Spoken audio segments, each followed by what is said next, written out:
Hello, my friends. My name is Dr. Edith Ubuntu Chan. I'm a holistic Chinese medicine doctor and a consciousness and human potential coach. I'm also the author of a book called Super Wellness, and I created a program called Luminous Education Revolution. Today, I had the honor and the pleasure of chatting with my friend John Chavez, who is a world-renowned human potential expert, the founder of a not-for-profit organization called DMT Quest.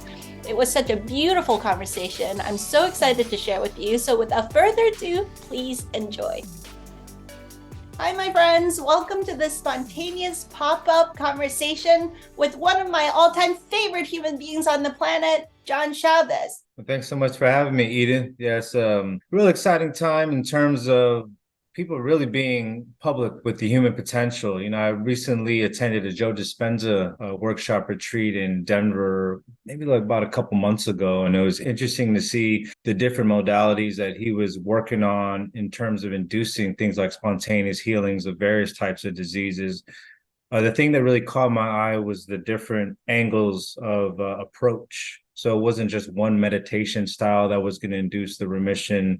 It was multiple things like standing meditation, walking meditation, breath work, pineal gland meditation, staring at mandalas that would spin in order to get you in an altered state.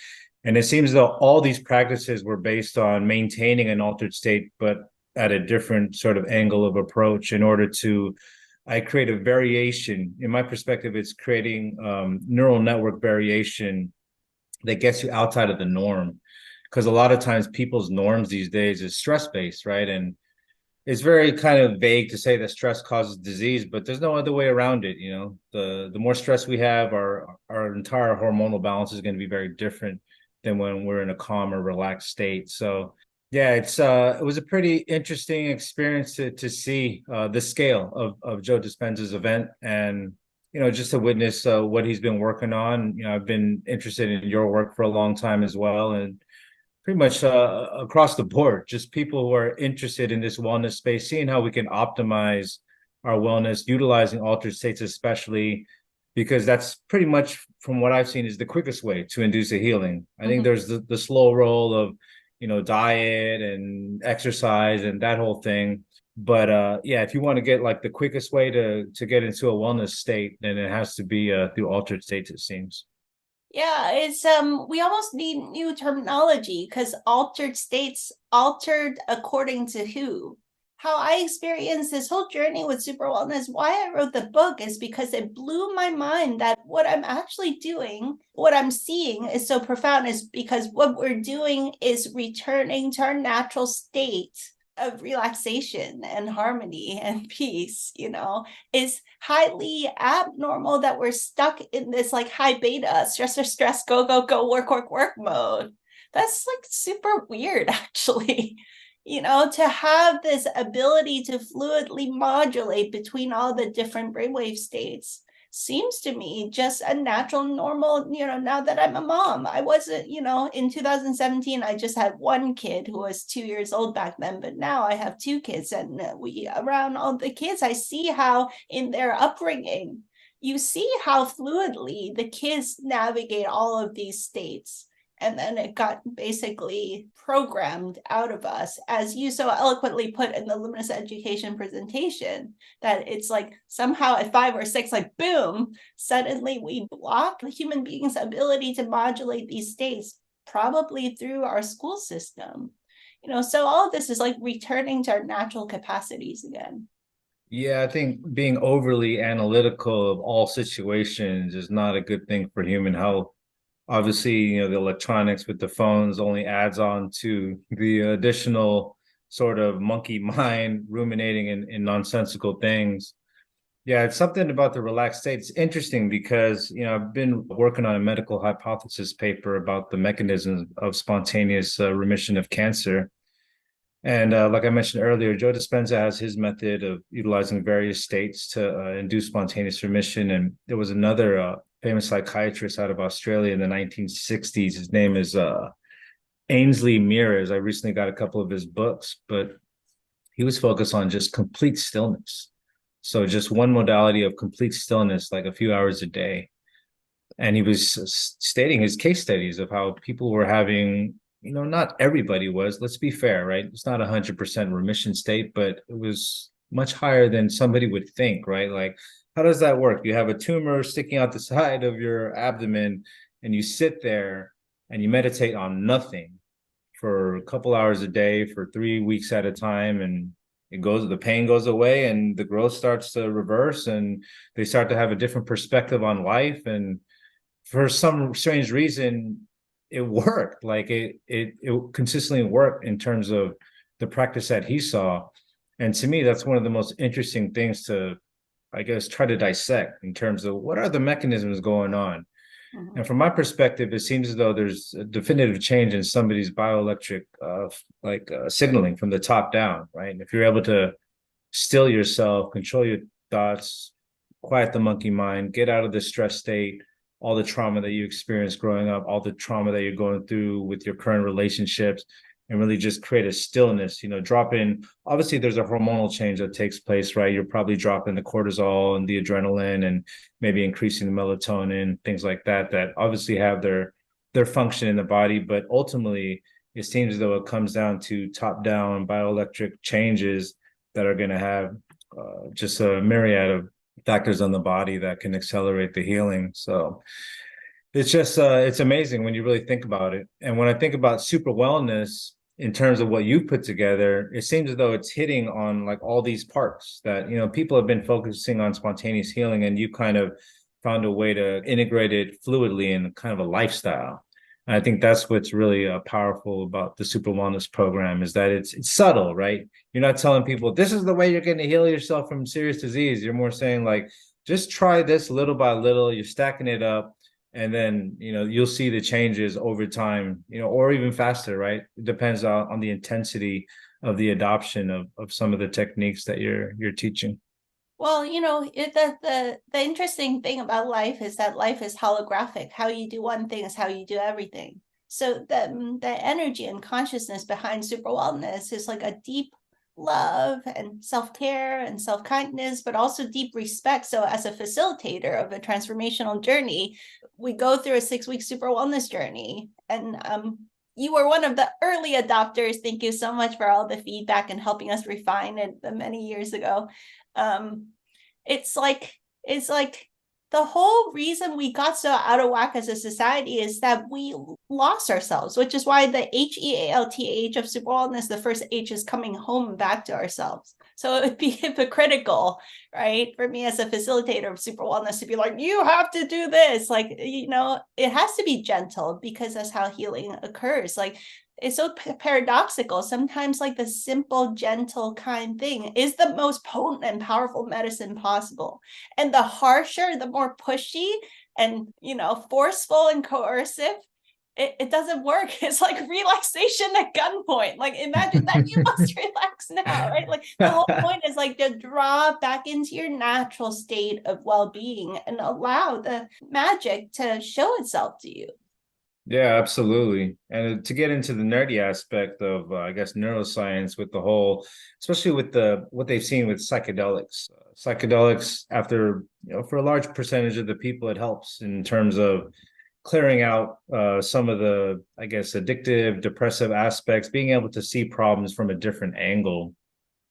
And it seems what's going on during the psychedelic journey is that the neural networks associated with the concept of the self are quieted down, and allows different aspects of the brain to communicate with each other. And then once you're out of the psychedelic experience, you're able to see maybe that the problems weren't as big as you made them, in your own mind. And within that is healing within itself. And it seems as though what's going on when you're coming back to yourself with the super wellness program is that you are restructuring the brain. You are utilizing these wellness techniques that subtly restructure the brain so that you're not viewing the same issues the way that you were before. And that is ultimately going to have a profound effect on how your top-down signaling takes place and how the disease ends up just reversing itself. Because in a lot of cases, not in all cases, but I would say in a lot of cases, we create disease within ourselves based on just consistently stressing ourselves out, like a little bit more than maybe there needs to be. We get hyper focused so we can get a little bit tunnel vision in terms of our own issues. Yeah, I often say, in the personal growth world, sometimes there has been like a journey of, oh, we want to better ourselves. Great. But at some point, that rah, like, oh, I'm going to honor the struggle. At some points, that takes you to a certain level and then it limits you.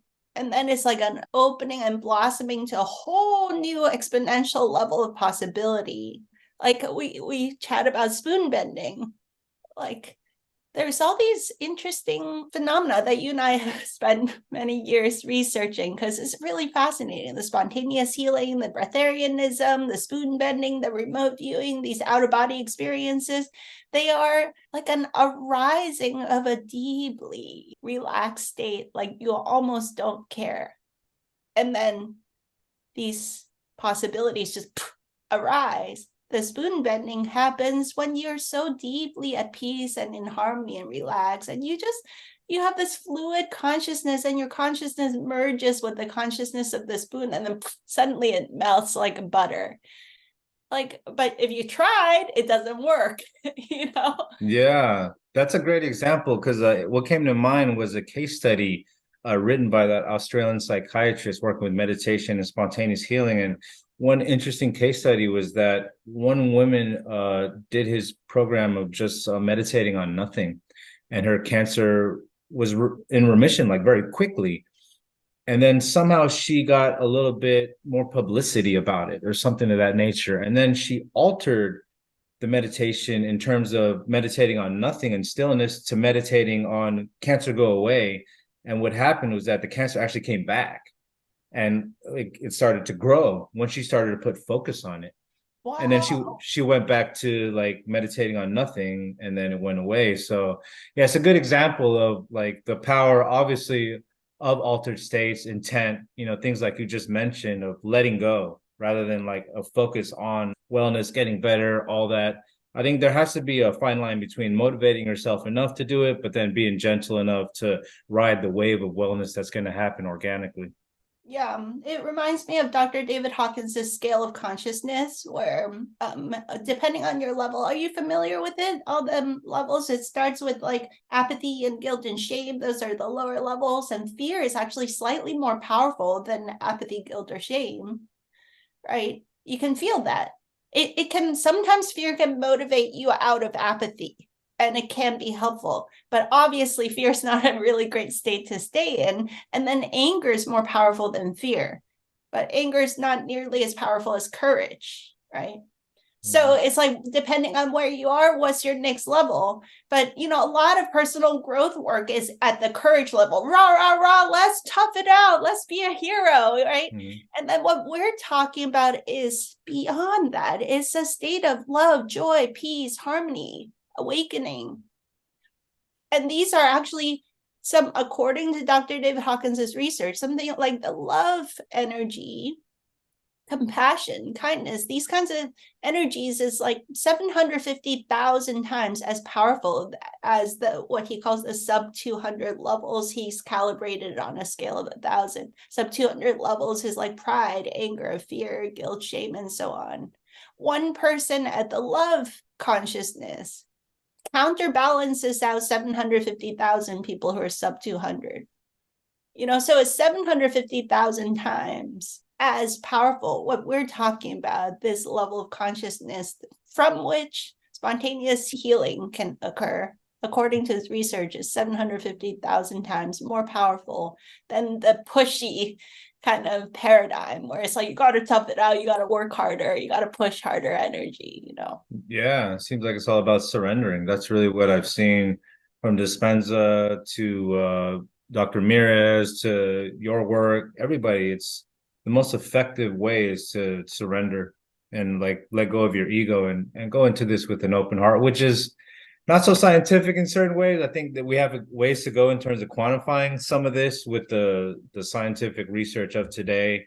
Maybe it'll happen with things like resonance and things of that nature, synchronization between systems. I think that's probably like a basic starting point that we should look at in terms of the synchronization of maybe the heart and the brain, or maybe even the enteric nervous system, the gut. So Mm-hmm. yeah, it's going to be a interesting field of research going forward in terms of really dissecting what creates optimal conditions for spontaneous healings. But that's something that I'm definitely really passionate about. Amazing. So Super Wellness has this HEALTH framework. And so when we go through a transformational journey, that's kind of the journey that we take together to explore for each of us to come back to ourselves and discover how we can, through simple, like shockingly simple lifestyle practices, click ourselves back into this natural state where all the things can arise. Like as a side effect, we don't make any medical claims, but repeatedly people with autoimmune diseases, they're like, oh, what happened? I haven't had symptoms for years. Do I still have this diagnosis? Maybe not. And so it's like, we're not trying to cure any condition. And it's so helpful to hear this example of the lady who's just, meditating on nothingness. And then if she meditates on, I don't want cancer, I don't want cancer, I don't want cancer, then it comes back. If she returns to her natural state of peace and harmony, there's no necessity for the cancer to be there. It's such an interesting paradox, So everything that we do in these lifestyle practices is just like returning to our natural harmonious states where we're not stressed out or worried about all these things, and then they don't need to arise. The body just takes care of itself. It's so beautiful. Yeah, I guess one of the top tiers in terms of the super wellness program was air, and that coincides with respiration. And it's interesting. I've been putting it off, and I recently read the book by James Nestor, Breathe. I thought it was a great book. Even though I looked into all sorts of breathing and all that stuff, the way he put it together was awesome. So highly recommend checking out that book as well. But yeah, I mean, in terms of respiration, it's air, but in the recent research that I've done, it's also cerebral spinal fluid, clearing waste out of the brain, maintaining the optimal brainwave patterns. Like it's so much that goes into breathing. So I think that's really important that you put it at one of the tops in terms of the wellness program was breathing, how you breathe, the respiration kind of style, even getting into sort of breathing practices specifically to maybe hyper oxygenate the system. The whole thing is like super important. So I think wellness has to start with breathing. Yeah, thank you for that. Would you mind if we go through the EJLTH and share your perspectives? I often think, if I rewrite and update the Super Wellness book, I have to pick John Chavez's brain about the latest research on these areas, which I had observed through thousands of clinical cases. I just saw what worked with my own eyes. Mm-hmm. And then it evolved into this whole stacking of a certain lifestyle of all the free best bang for the buck things that I saw miraculous healing results with, whether it's people with so-called finger quotes incurable conditions that come to my clinic as a last-ditch effort, or the elite high performance athlete who wants to go the next level with their performance. It didn't matter. It was the same kind of stacking of these simple self-care practices that got shocking results. So walk us through. So we talked about H as coming home to ourselves. E is about environment, the sunlight, the natural full spectrum light frequencies, being conscious of the light that we expose our eyes and our skin, our body to, and then darkness at night. And also the environment of, grounding, barefoot on bare earth, being aware of the non-native EMF frequencies that could be changing our physiology and brainwave states. Talk to us about the latest research you've seen on this front. In terms of light, I think Andrew Huberman has been doing great work in terms of the effects of light and darkness, circadian rhythm, optimizing the circadian rhythm to optimize the wellness hormones that are excreted at night. The more you expose yourself to proper light frequencies during the daytime and then shut them off at the proper time at night, you're going to have a greater surge in melatonin, which is pretty much a Swiss Army knife in terms of reparative aspects for the body. You're probably going to have deeper sleep. You're going to have a deeper REM sleep, deeper deep sleep stages. So a stronger cleansing of the brain when you optimize your light exposure during the day. Obviously, the vitamin D thing is important, but you don't want to overdo the sun, right? You got to understand where you are in terms of the melanin aspect of your skin. If you're light skinned, you don't want to get so much sun that you're burning yourself. So, just be cognizant of that. Build up to getting enough sun, but don't overdo it because that's detrimental as well. The grounding aspect is obviously very important. I can't remember this woman's name, but she had done a deep dive on grounding and the types of effects that it has on your nervous system. And I think nervous system has to be one of the primary systems within the body we're looking at if we're talking about wellness and healing, because obviously nervous system has effect on the endocrine secretion, and endocrine secretion can either heal or hurt us. So yeah, I mean, those two aspects are key, and they're pretty, fundamental in the way you break them down. And I like how you do it. You're gentle with it. You're not like, hey, you have to spend hours grounding. Just spend little by little, spending more time with bare feet, and even put your hands on the ground in order to create a positive effect on the nervous system. So, how do light and darkness influence our DMT production? Talk to us a little bit about that.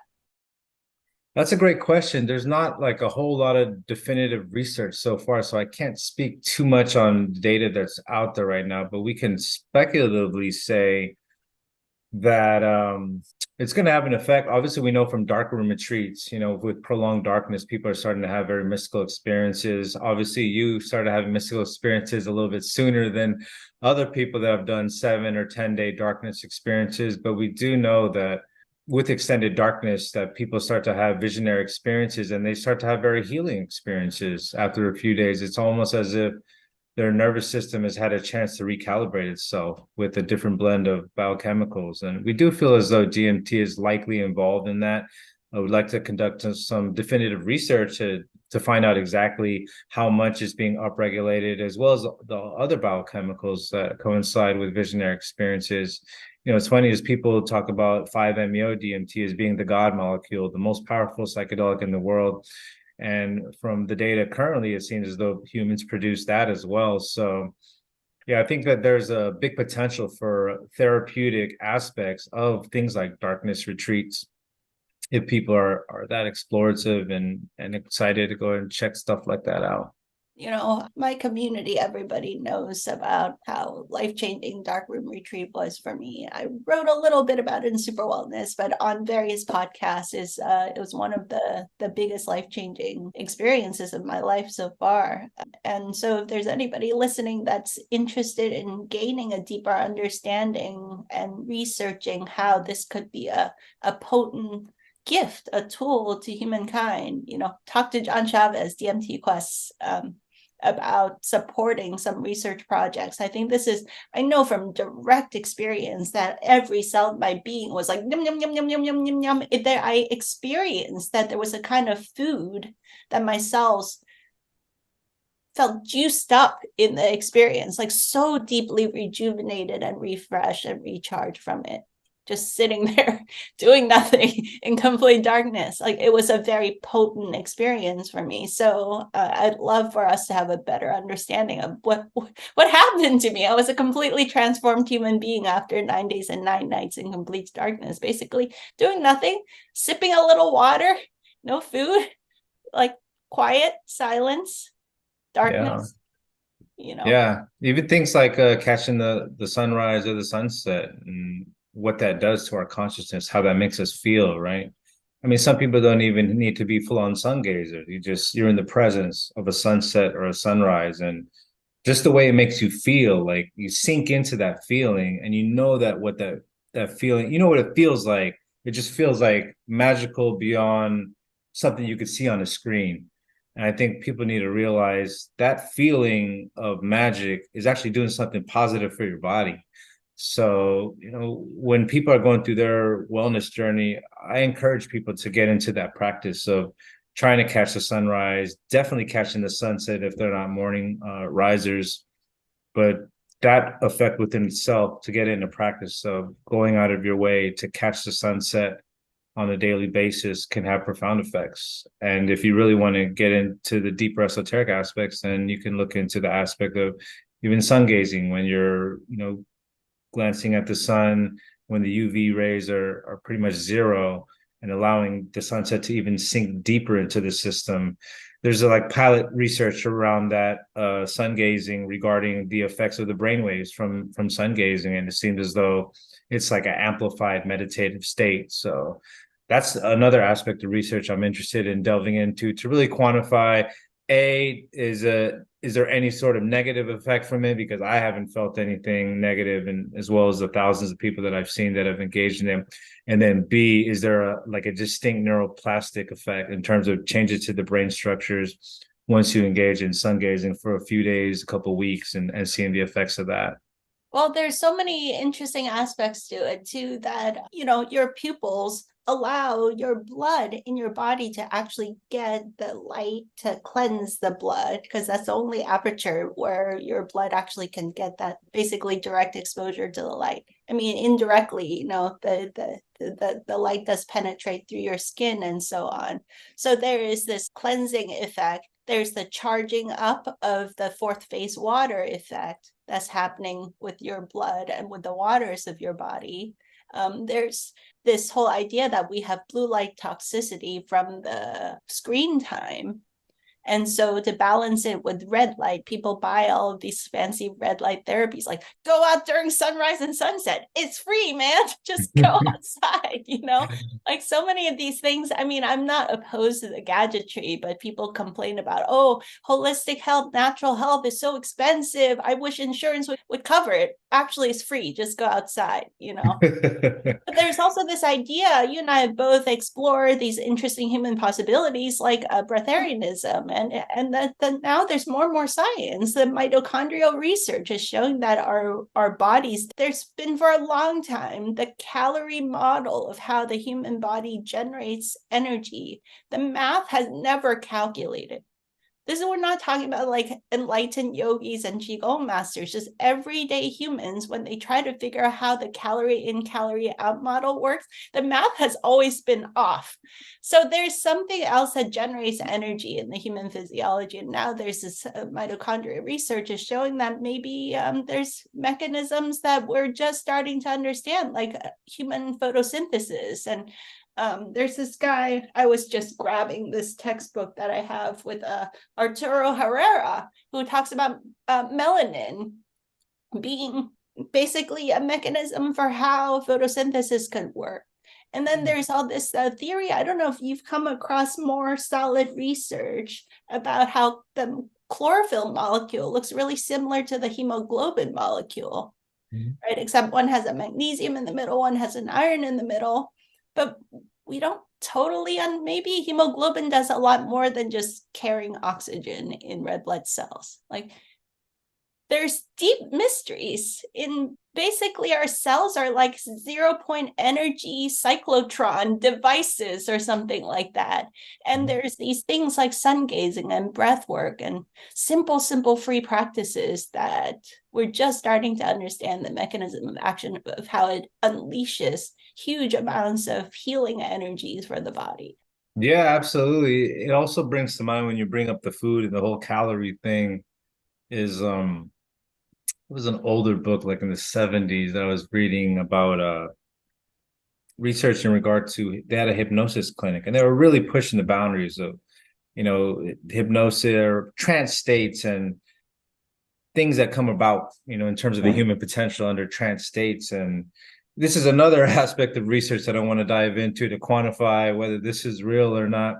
They had people imagine themselves eating like very savory food, and in fact they weren't eating anything. It was just in like deep trance state. We're talking about barely conscious, and they would do that for prolonged days. And what would happen, at least what was claimed, is that the people actually gained weight from like the deep imagination of eating burritos and cakes or whatever it was they were imagining. And I need to find out if this is replicable, because that within itself is mind-blowing, just the possibilities. But we also know at a more basic level is like if you eat a meal and you just get in a stress state, maybe you're watching a horror film or something, rather than like sitting there letting your food sit, your body is going to process that food completely differently. So it's not just like you're shoving calories down your gullet and it's going to process the same way. It doesn't work like that. Yeah, I always say like because a lot of people that come to my clinical practice and also take my super wellness classes, they're already pretty self-aware. They wouldn't be into these levels of conversations if they don't already get into, working out regularly, having some decent self-care and eating healthy. But very often we eat on the run, we eat stressed out and we don't chew our food. I always say, dude, you're making very expensive poop in the toilet. People take all these expensive supplements and they eat like the most expensive, all organic, perfect ingredients superfood diet, but then they're eating while they're like stressed out and working. They inhale these expensive superfood ingredients and go straight down the toilet. Is really expensive. I recommend we save some money and eat much less, but mindfully chewing our food, enjoy in relaxation, and then that food actually works properly for you. Yeah, get away from the Homer Simpson style of eating, Yeah, I've had different experiences in my life where I've like been really mindful of eating and like really focusing on like chewing the food, and it's very different the way your body processes it. It's almost mind-blowing, like how you see the other end comes out, and we don't need to go into the details, but you know what I'm saying. Like I completely agree that we need to slow down with the food, and I've even heard the concept of it's less important what you put into your body, it's more important how much you put into your body and how you digest it, and it's not condoning people to pick up bad habits, and all that, but longevity, a lot of it is based on moderation, Yeah, and and this whole conversation ultimately is about freedom. Freedom from having to be so rigid and militant with ourselves. Like go to a party, have some fun again, man. yeah. We try so hard to better ourselves, and then at some point that only takes us so far. And so where we have a choice, I recommend we choose the cleanest, purest, highest quality food. And then if you're at a family gathering, we don't have to be so rigid and militant and freak out about if not everything is organic or whatever. Like trusting that our consciousness is so potent and powerful that we can detoxify and alchemize everything that needs to be alchemized. Or actually, some people say, oh, there's nothing we can eat. Well, you can also get energy in so many different ways now, through breath, through sunshine, through the right quality of water, and most of all through your consciousness. And so we have a lot of options that opens up to us. Yeah, absolutely. Because everything ultimately, I mean, at least in the scientific paradigm of today, it breaks down into ATP. And if you look at how ATP is recycled and optimizing that whole factor, then you realize it kind of goes back to the power of the breath. Is maintaining your breath cycle properly all the time, not just when you're mindful about your breathing. You're trying to maintain, I like to maintain a sort of I think it's called resonance breathing. It's like 5.5 seconds in, 5.5 seconds out. I'm not timing myself. I'm just estimating it. I've come to kind of program myself to try to be in that sort of a rhythmic state. It doesn't 5 or 6, 7 seconds. It's whatever's more comfortable for the person. But the worst thing you can do is hold your breath. Holding your breath, you're going to build up the CO2. It's going to cause anxiety. Hormones are going to be thrown off. And that happens so frequently in society, especially things like mouth breathing. That's the worst. So the one thing that I don't know if that was outlined in your book. It's been a while since I read it, but when we're talking about breathing, trying to get into the like maybe the finer points of getting away from the mouth breathing, making sure that we get into that nasal sort of rhythm. You were doing some research about also like theories about Alzheimer's, like not breathing properly, causing the waste buildup. So there's two ways to have these conversations, right? When you breathe properly, all the healing possibilities, the CSF, the cleaning of your brain, all of that. But if we don't breathe properly, what happens? Well, yeah, I mean, if you're breathing through your mouth, I think James Nestor outlines all the facets that, go along with degradation of your mouth in terms of your whole dental health goes to hell. And then that subsequently affects your heart, subsequently affects your whole system. And then even the microbiome is thrown off based on unoptimized respiration, Like I stated earlier, the stress hormones, a lot of people will take short breaths every minute rather than one long deep breath. So yeah, it's almost too deep to go into the power of respiration and disoptimal breathing. Especially I feel as though disoptimal breathing starts at a very young age. You know, we see a lot of children in terms of their mouth breathing, and that's one of the reasons that James Nesser cited that there's a lot of dental issues. Yeah, there is a dietary aspect of it, you know, the Weston Price research, but there's also the respiration aspect that he's seen doing a deep dive into it that people actually could even reverse some of their dental deformities via proper breathing through the nose. So the rabbit hole goes very deep in terms of breathing in a non-optimal manner. Mm, thank you for that. So we're loosely going through the HEALTH journey. So we talked about HE. A is actually reprioritizing. Air is by far number one, the breathing. So it's not just air, the breathing. Agua, right types of water, and also understanding that the new science of water tells us that this is a very profound practice. If you start studying the new science of water, you instantly turn into a mystic. You realize how consciousness interacts with water and light and frequencies and sounds, and how that manifests in the water actually working differently in your body. And that's a huge, deep rabbit hole, too. So these Absolutely. things totally dwarf things like, oh, should you be paleo, should you be vegan, or whatever. Like that's such a small conversation compared to the breath conversation and the new science of water conversation, and how to get that water to work optimally in your cellular biology. It's a very deep practice, you know. Absolutely. Yeah, absolutely. And the other, I mean, so you have the air and the water, and they're very much combined because even another research rabbit hole we need to go down to at some point is finding out the effects of nasal respiration and the formation of, you know, Gerald Pollack's work in terms of the fourth phase of water, H3O2, and the formation of that via nasal respiration, because it seems as though there's some sort of pressurization that takes place in the brain when you're doing deep nasal respirations, and there could be a restructuring of that fluid in the brain to create a specific sort of charge. So yeah, the air and the water are kind of, to me, they're very much intertwined. Obviously, the water that you're drinking, you want to try to stay away from tap water. Our friend Junko was like drinking tap water. I was like, get the hell off that stuff. What's wrong with you? You're wondering why you're having stomach problems. So yeah, Mm. shout out to her. Yeah. The interesting thing though, she has alchemized so much of it that her pineal gland is quite open, you know. So yeah, so they say that fluoridated water could potentially cause calcification. I mean, it's a neurotoxin, it's a known neurotoxin. Yeah. And on the one hand, we don't need to be so afraid of, I mean, we do live in a highly polluted world, but if you're focused on that, your consciousness is focused on that, then you will have more of the negative impact. I'm not saying to be in denial, but to choose the kindest, best choice that is available to you.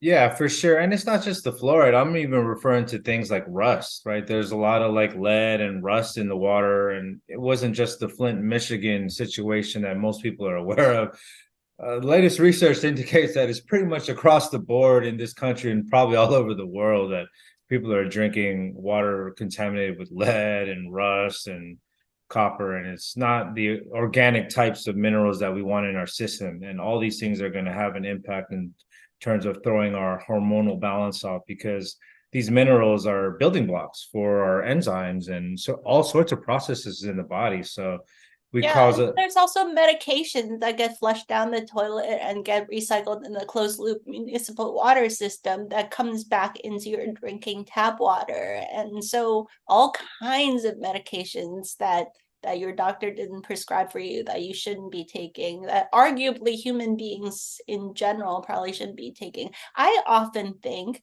how crazy and divisive the world is politically and so on. People don't know how to talk to each other anymore, and everyone's like families are irritable and cranky and divided. It's really heartbreaking, actually. And how much of it has to do with people aren't breathing properly, and we're drinking all kinds of poisonous pharmaceutical or other types of toxic ingredients in our water just alone. I mean, my heart really goes out to humankind. Like, it's amazing that we are functioning nearly as well as we're functioning. And at the same time, I know we can do so much better with these simple things to get the crap out of our system, the low-hanging fruit things. We can't control everything, but there's some really low-hanging fruit things that I just wish for everybody on the planet to know about, you know? Yeah, completely agree. Yeah, you got to start with the breath and the water. I think I completely agree with you that those are two things that we have control over to a certain extent, and we got to take full as much control of them as possible. And then from there, everything else is a little bit, I wouldn't say complete extra, but at least that's a solid foundation to start with. Yeah, and then so air, agua, and then Dave, my husband, came up with the eating. So we talked about, how we eat more so than what we eat. And maybe the quantity of what we eat. We don't have to do so much portion control, I've discovered. If we just slow down and chew our food and, turn off the devices and be present with the meal, then we can be attuned with our body signals like, oh, I've had enough now. And just Yeah. stop. And then, there's this whole conversation about intermittent fasting that a lot of people have a lot of powerful healing experiences by just doing something as simple as a 16-8, 16 hours of not eating out of the 24-hour cycle, 8-hour window where you're free to eat whatever. But just give yourself a majority of the day where your body's not so busy focused on digesting and breaking down food, so it can focus on the cleanup and the regeneration of healthy tissue and the rest. So we're actually, people say, I don't want to deprive myself by having to do fasting or whatever. Well, actually, we are already depriving ourselves. We're depriving of ourselves of a lot of potent free healing that is available when we are chronically overeating. Some people eat, 18 hours out of the 24-hour cycle. And so your body's never getting a break from that. Yeah. Yeah, it's about breaking habits because I mean, it's not like most people are working on a farm like 8 hours a day, digging stuff up. Like most people are just sitting there. So why do you need to eat 3 or 4 huge meals a day? It's about breaking these habits and really understanding that if you breathe right, and let's say like you're used to eating 3 square meals a day, but if you breathe right, you're drinking good water, maybe the first 3 or 4 days are going to be difficult in terms of breaking that breakfast habit, right? You wake up, your body's accustomed to eating something, you feel like a pang in your stomach, and you're like, gotta eat something. Like this feeling needs to go away. But after 3 or 4 days of, observing that, people really quickly start to realize that it was just a habit. Their body didn't need it, and they actually start to feel better. And then they can put the eating off until maybe they're just lunch and dinner. And then some people even go further and just go to one meal a day.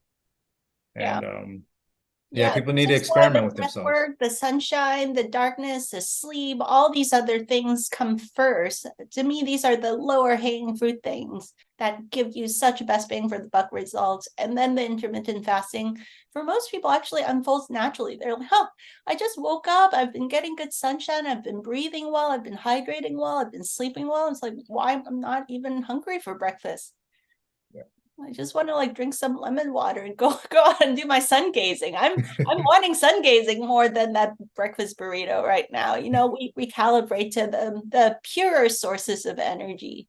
Yeah, yeah, it comes back to the hormonal balance. If you want to go like the very 3D perspective of what's going on in the body, so you just optimizing your hormonal balance, and then your all those hunger cravings will probably dissipate a bit. Yeah. So this is not at all about deprivation. It's about listening to what is like the best, kindest thing to take beautiful care of our health and our energy systems, And it's like, so I hope I'm clear. If you're hungry, eat. Don't starve yourself. But you might notice by stacking these kinds of practices, like you shock and surprise yourself. Like, I have such great energy. I feel like I don't need to eat so much. And I mean, let's be honest, we all do stress eating too. We're even aware that we're not hungry, but we do stress eating. But if we have a wonderful toolkit for clearing the stress out of our systems, then the root cause has been dealt with, and you don't have to stress eat. Yeah, a lot of also in terms of the whole endowaska aspect and utilizing things like breath and sun and grounding. is that you give people a glimpse of the changes in the thought process.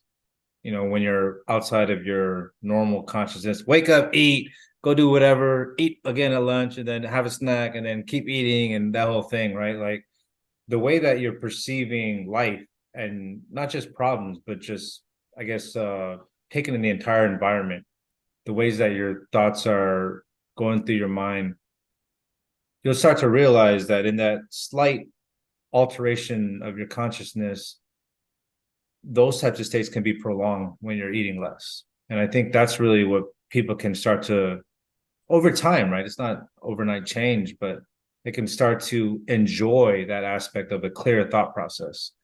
And I think that's really what's been the most profound that I've seen, not just for myself, but others around me. Obviously, zillions of testimonials online is the whole intermittent fasting thing people are talking about, that they're much more clear headed, you know? So Yeah, that's another aspect. the first person that planted the seed for me was, of course, Jasmine. And the way that she always described it, and she just knew this intuitively.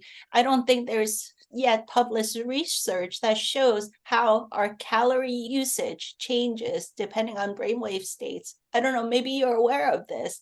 She just said, look, you can be in, she calls it BC beta, and then you'll burn calories in this way, and then you can be in a joyful alpha state. And then the delta theta gamma states, those have very different physiological, every cell of your being, not just your brain, operates in a different way depending on your brainwave states. So as a longtime yogini and qigong and meditation master, she's able to modulate these states so she's not unnecessarily burning calories. Yeah, I mean, there So was a recent paper, I think a year or two ago, came out, was they were measuring the effects of yoga on melatonin, like not just melatonin at night, but like 24 hours, to seeing what a person's melatonin levels were. And the research showed that I think it was just like a group that didn't do anything, a group that did hypnosis, and a group that did yoga.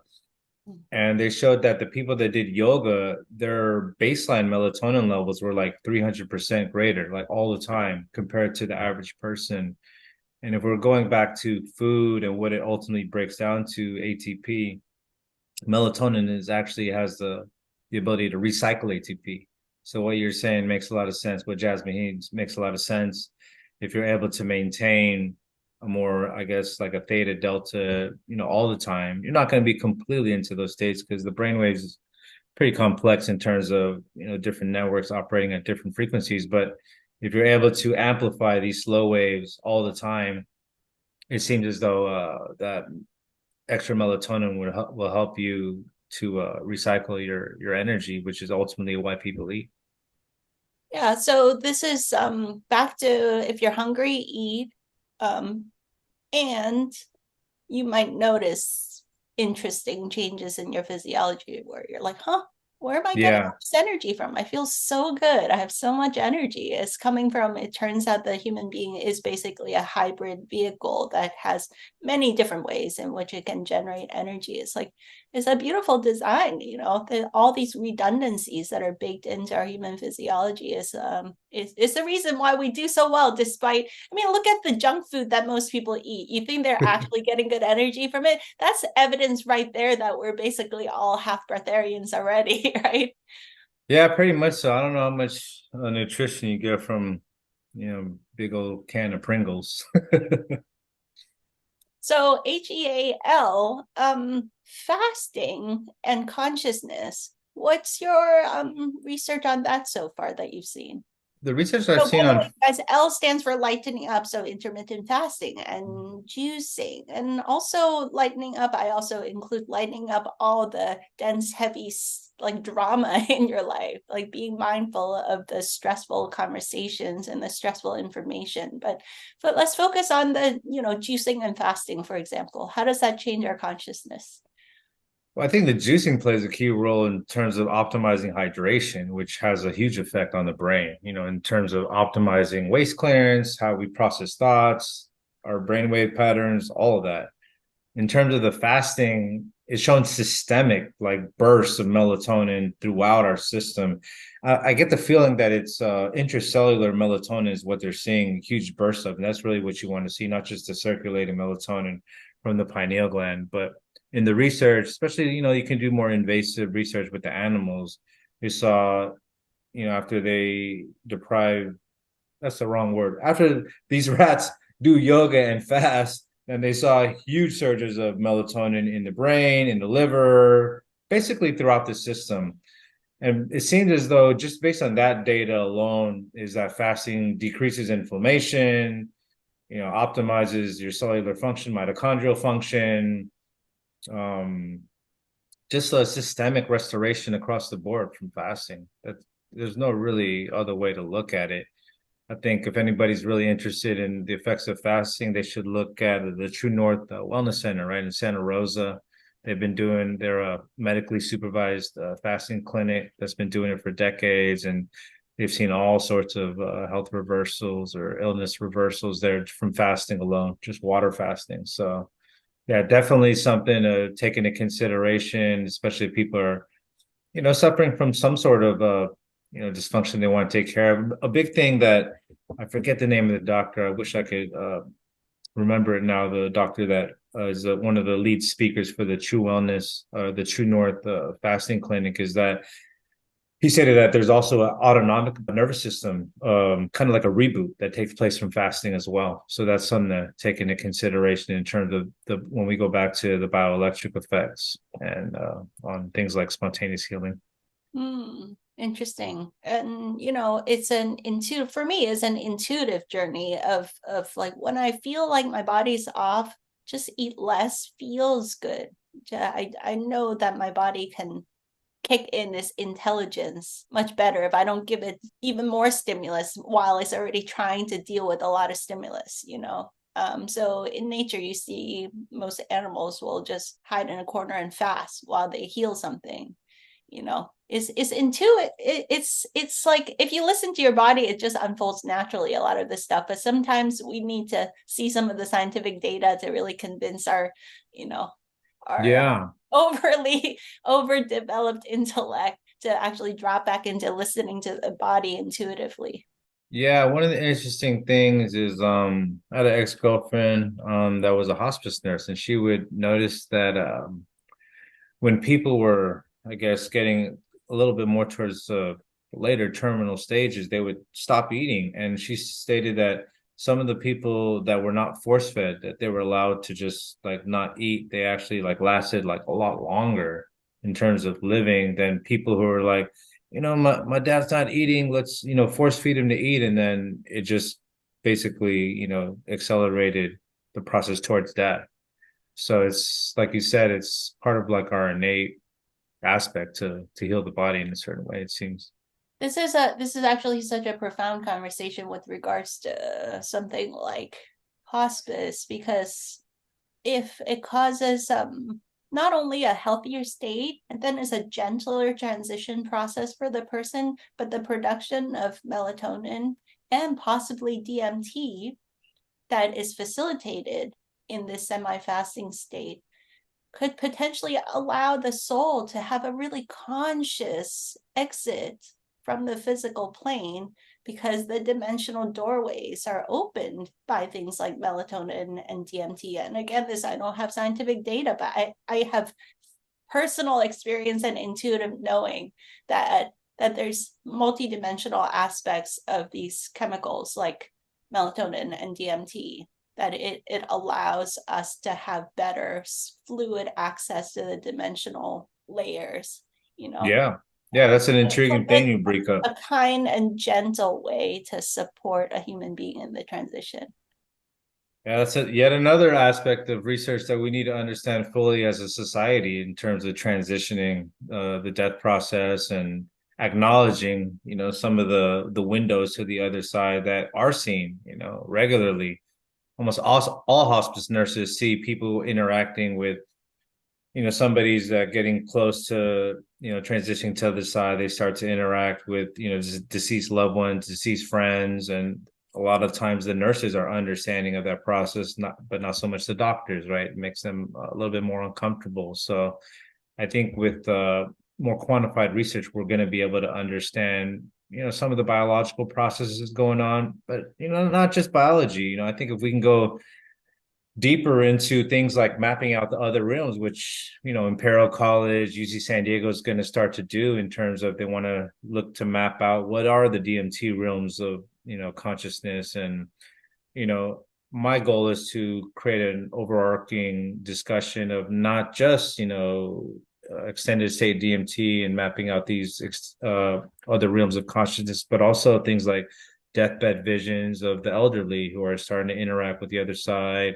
things like the dark room retreat that you've been involved with in terms of what is that, that seems to be an upregulation of some change in our system that allows us to interact with other layers of reality and so much more. There's Monroe Institute, International Academy of Consciousness. So we have a ways to go, but there's been things going on. So when people want to say that this is completely new, I think it's not all of it is entirely new, but the way it's going to be presented to the world is new, so that I think people are a little bit more comfortable with these conversations going forward. This is you guys, I hope you're enjoying this conversation. This is so deep and rich. I mean, these simple practices, free self-care practices, can take you to really deep and profound states of possibilities, So HAAL, what I've noticed after juicing and fasting is that I'm more aware of old stressful memories and traumas and my own thoughts, where I'm limiting myself with my own thoughts and so on. So doing the more common personal growth work of looking at limiting beliefs and like questioning our own thoughts and beliefs and stressful approach to life now becomes accessible. And then we are able to listen to the inner guidance system and like talk to us about that, this alignment with your intuition and insight and inner clarity, how a lifestyle can support you really this is like the most everybody out there is so confused and discombobulated. They're like all worked up about other people's business, but they don't take care of their own business, so Yeah. because their nervous system, their physiology is not nourished in the right way, so you can really drop back into your own inner compass and inner guidance Yeah. and so on. Yeah, one of the greatest researchers regarding the neuroscience of like intuition, aha moments, eureka moments, however you want to describe them, is Dr. John Cunios out of Drexel University. You guys should look him up on YouTube, but he's basically mapped out what's going on in the brain during these deep moments, these profound moments. And it seems as though we know the different brain waves. You got the delta with dreamless sleep, theta with the in-between states or deep meditative states, alpha with the flow state, beta with the focus kind of stress states, and then the gamma with higher cognitive function. And what he's seen with the intuition moments is that there seems to be like a drop out of the beta state and into like an alpha flow state, and then boom, you have a bump into gamma. And what people need to realize is that when you're breathing properly at a good, relaxed pace, you are more likely to be accessing these gamma moments like on a regular basis. There's been research indicating that respiration alone can entrain the brain in terms of gamma frequencies, especially when you're doing like an inhalation, like a slow inhalation. So it gives us more access to these moments of intuition. And that's one of the things that goes back to the importance of breath is if you're not breathing properly, you're going to be less likely to be able to access these moments of intuition. So then what are you going to be driven by? Most likely you're going to be driven by whatever you see on your phone or whatever people are feeding into your ear. And you're going to be less connected to, I guess, that source of information. Some people think that everything is located in the brain. And I happen to think as though it's a combination. Certain things are in the brain, certain things need to be accessed from outside of the brain by generating different frequencies that we can measure in the brain, if that makes any sort of sense. So yeah, it's these moments of intuition and honing that internal compass are very, very important. And super wellness is just a tool to go ahead and do that. Even though you don't blatantly say that, just looking at all the aspects you put together, it definitely points towards somebody being able to tap into their intuition, in a natural state. So many people who read my books or, followed some of my work over the years know that my journey actually started in 2003 with a spontaneous Qigong induced experience where, it was breathing and meditating and then exploded into trillions of pieces of love and light. And it was just such a indescribable experience that I had no reference point for it. And I don't know how long it lasted, but eventually when I came back, it was this like intense appreciation and gratitude and knowing that I went to our true reality, that this is our true natural state. And it became the compass that guided everything in my life after that. But it took me 20 years to backfill all the details.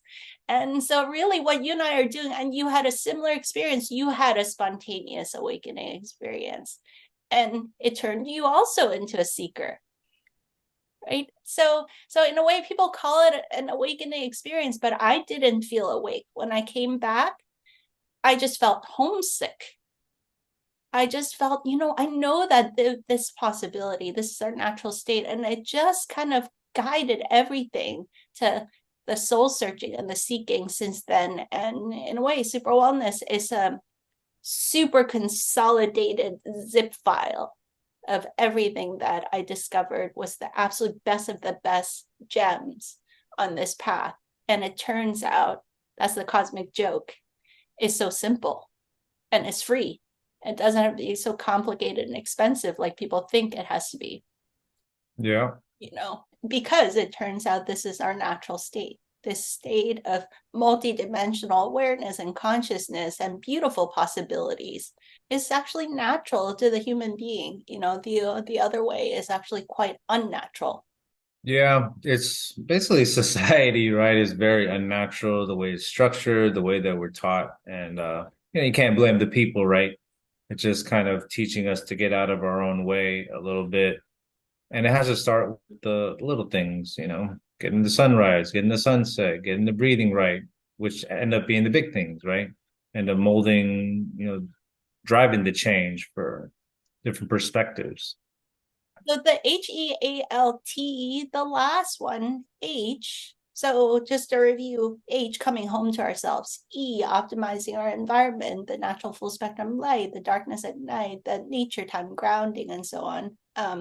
A, air, agua, but also in these last few years, we've added amigos. These are the A's that I call essential nutrients, but kind of prioritizing the air and agua, that often people overlook. And then L, lightening up. T's for thoughts, T's for truth. H, the last H, is about living from the heart, the state of heart-mind coherence. You must have a lot to say about that. Yeah, absolutely. Yeah. I mean, one of the things that was crystal clear in reading Dr. Mears' research regarding spontaneous healings is purpose in life. And that people without purpose and just complete apathy, that they would be the ones that suffer from the worst disease. And then when some of the people found purpose, heart purpose, that they were the most consistent to have a remission of disease. I think, yeah, it's in terms of reconnecting with the heart. And it sounds so esoteric, right? It sounds like it sounds like a good thing to say, but there's a reality behind it in terms of living for your heart. It doesn't mean you're going to live forever, but it does mean that you are going to be in a more optimal state physiologically for the majority of your life. And I think that's the most important thing, is understanding the quality of life. How can we optimize the quality of life? And it has to come from purpose, and purpose comes from heart-centered perspective, not, brain-centered perspective of overanalyzing everything, which it has a time and place. Don't get me wrong. We can get into the nerdy stuff, but understanding that we can intertwine the nerdy aspects of analysis with intuition and creating a cohesive blend, right? Because we are in the society that does put a lot of weight in terms of analysis. But if we can find a way to use our analytical perspective to intertwine with heart-based intuition. I think that's really the key because it's really the heart that's going to drive the purpose, not the analysis. The analysis is just the details of that. So I think it's just remaining cognizant of that. And how to do that? Do all the things in super wellness, and you'll get there naturally, you know? That's one of the key aspects I want to find in terms of things like resonant breathing is there like a definitive connection between heart and brain when that takes place, and can that optimize the that system within itself just to quantify it? I think we all know if we do this, we know that there's something there. But you know how people are. They like quantification, so got to go the tough route and make it happen. So we'll see what happens. Yeah, you are in my mind when I think about heart-mind coherence and someone that's really living from the heart, but using their intellectual knowledge in service to the heart's knowing. Like you're the number one person in my life that comes to mind. Thank you for being the example of that. And I hope that we see a lot more people in the world living in this state. And the research really shows that on an individual level, we click into this coherent state. It quickly amplifies into our family, our community, and so on. So you start to get group coherence. That's what's happened in our world. I think we can all see it's so fractured and divided. And we argue about which next corrupted politician should be elected in office to solve the problem. We are the solution. Yeah. If each of us go back to this natural coherent state and ripple this into our family and our communities, society is going to start healing again, and the whole world's going to start healing. This is really the true social activism in my book. Completely agree. Couldn't agree with you anymore. It's we need to take care of our systems because our thoughts are based on how we resonate with it. And a dysregulated system is going to have all sorts of crazy thoughts, like you just said. Which corrupt politician do we need to continue the misery, But, shout out, there's some people running for office that seem kind of interesting, but nobody's perfect. So, shout out to everybody that's out there. I don't care what political spectrum you're on, you're still a person, you're still incarnated. We're still here in this mess together. So, let's just enjoy the ride and be able to communicate with each other. Yeah. Beautifully said. Yeah, so you guys, we're about to launch a 6-week super wellness journey with me and my dear friend Alex Zek going through this journey together. So I'll be going through the breath work together with you. I'll be doing all the sun gazing. I'll be tucking to bed at a decent hour, making sure I transition my lighting in complete darkness, doing all the same practices and going through the juicing, the intermittent fasting. And a lot of these lifestyle practices we're talking about are very simple. And I'm sure you guys have already heard about it, but have you done it? And have you stacked these things in this kind of very thoughtful sequence? When I started stacking them in this way, I blew my own mind at the results that are possible. And since then, thousands of people that I've observed that also blew their own mind. And it's like, oh, autoimmune condition, gone. These chronic migraine headaches, gone. My digestion problems, gone. Again, not making any medical claims. But these are just natural side effects. And then people start inventing spoons and remote viewing and having travel experiences and but more importantly, having the access to their intuitive inner knowing and people having a more aligned, rich and fulfilling experience of life, which is what really is the biggest gift of all of this, I feel. So yeah, if you guys are interested, we'd love for you to join us for this live 6-week journey together. I think John and I will put the link below so you can access the full details. Yeah, absolutely. I look forward to making sure that people I know that are on their journey to sign up for it because I know it's going to have a profound impact. Most importantly, it creates a lifestyle. It's not just you do the course and then you just drop all what you were doing. It's more so like it creates such a comprehensive way to live your life that even if certain things drop off, like a year from now, you're going to retain enough where it's going to be a lifelong change that takes place, and that's the most important. Yeah, one of the most common things people say is like, oh, I used to be so militant about my diet and now I can have fun again. I can like go to parties and stuff because I realize that I have a very well-rounded toolkit. I understand that my human body is very resilient and dynamic and there's a lot of redundancies baked in. So I can get my energy in all these different ways. Or people that say like, oh, if I don't sleep at least 8.5 hours every night, my whole life goes to shit the next day. It's like, oh, it doesn't have to be like that anymore because you've got a well-rounded holistic toolkit and you have all these redundancies. So we talk about what is health. That's a very profound conversation. And oftentimes in the discussion, a lot of people are like, well, the old conventional model says health is the absence of symptoms. It's like, well, who doesn't have symptoms? A dead person doesn't have symptoms. That's who. Yeah. So what is health? Maybe health is our ability to be resilient and adaptive to the ups and downs of life and to be able to come back to our natural balance point, what they call homeostasis, but I prefer to call it homeodynamics, right? This dynamic balancing, come back to your optimal state of balance and well-being. Sometimes life throws you off your center, but you don't get stuck there. You come back, right? So if that's the state, then there's a lot of freedom and there's a lot of options, a lot of possibilities, and we free ourselves from having to be so rigid and militant anymore. So that's the gift that I wish for more people to have. A beautiful thing, no doubt. So looking forward to this rendition of Super Wellness. And yeah, I'm going to be signing up myself just as a refresher for sure. Awesome. All right, guys, I hope you loved this conversation as much as I did. It's always such a treasure. John and I talk like this all the time, and I often think we should just hit record. So I'm so grateful that we actually hit record today and could share all the beautiful gems that he has to share with the world. So we hope you will join us starting August 22nd for Super Wellness Journey. See you in class. Right on. Thanks so much, Edith.